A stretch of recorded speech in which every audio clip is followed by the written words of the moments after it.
So today, Beauty and the Beast, Belle and the Castle Puppy. Belle was strolling through the castle garden one chilly spring day when she heard a whimpering sound. A puppy was huddled outside the castle gates. He looked cold and dirty. "Oh, you poor thing," Belle cried. "Let's get you warmed up and fed." She wrapped the puppy in her red cloak and hurried to the castle.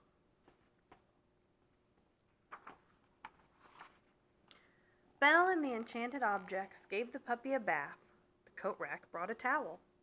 When he was clean and dry, the puppy ate a bowl of warm stew. "He's so cute! I hope we can keep him," Chip the teacup exclaimed. All the enchanted objects were happy to have a guest. But the ottoman remembered when he had been a real dog, just like the puppy. What if Belle and the Beast liked this dog better? The ottoman tried to get the princess's attention.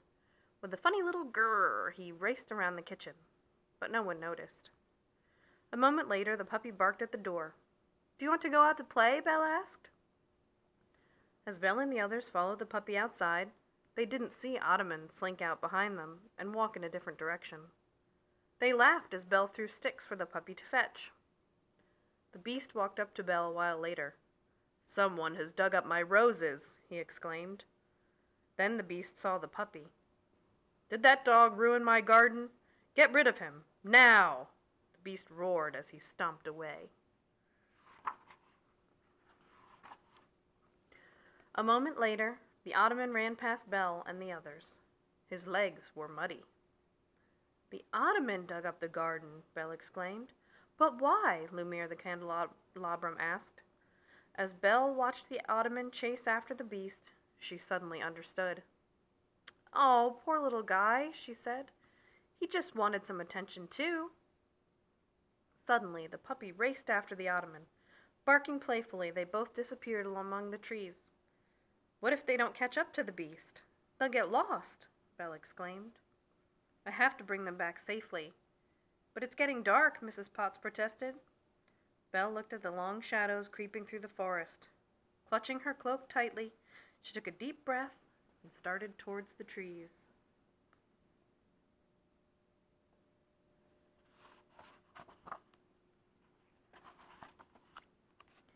"Wait," Lumiere called to Belle. "I'll come and light your way." "Thank you," Belle said as she picked up the candelabrum. "I'm glad you're coming." "Me too, I think," Lumiere replied, but his flames flickered nervously. Belle walked along the path. She had come this way before. "Puppy! Ottoman!" she called. She hoped they had met up with the Beast. She was looking forward to returning to the castle.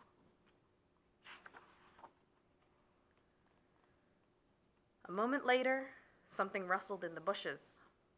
"What is that?" Lumiere whispered. "I hope it's just squirrels," Belle answered. "They must be very big squirrels," Lumiere replied. Belle picked up a large stick. Then she and Lumiere walked on, calling for the puppy and the ottoman. Belle realized that the puppy and the ottoman had gotten lost. She was determined to find them. A short while later, Belle heard loud barking. "I think we found them!" Lumiere exclaimed. Belle followed the sound until she came into a clearing. The ottoman and puppy stood under an enormous tree. The puppy was growling and barking loudly. "What's wrong?" Belle wondered aloud. Then she looked around and gasped.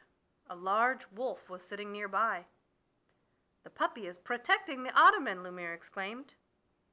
"He's too small to stop that wolf for long," Belle said. "He needs help." Quickly, Belle put Lumiere on the ground and lit the stick she had been carrying. She ran toward the wolf, swinging it. "Get away! Get away!" she shouted. But the wolf didn't move. Just then, the Beast showed up. The wolf ran away, yelping with fear.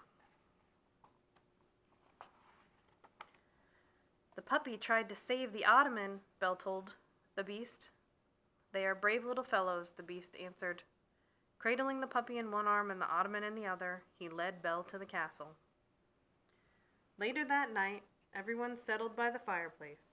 Belle watched the Beast stroke the ottoman and fed biscuits to the puppy. May the puppy stay until I can find him a home? She asked. The beast cleared his throat. His home is here, with us, he answered gruffly. Belle smiled. She was glad the beast had come around. The very next day, the beast presented the puppy and the ottoman with shiny badges. From now on, they would be the official protectors of the house. Yip, yip, woof, woof. They couldn't have been more excited. Thanks for listening. The next story that we'll read is Princess and the Frog, A Surprise Guest. Bye-bye.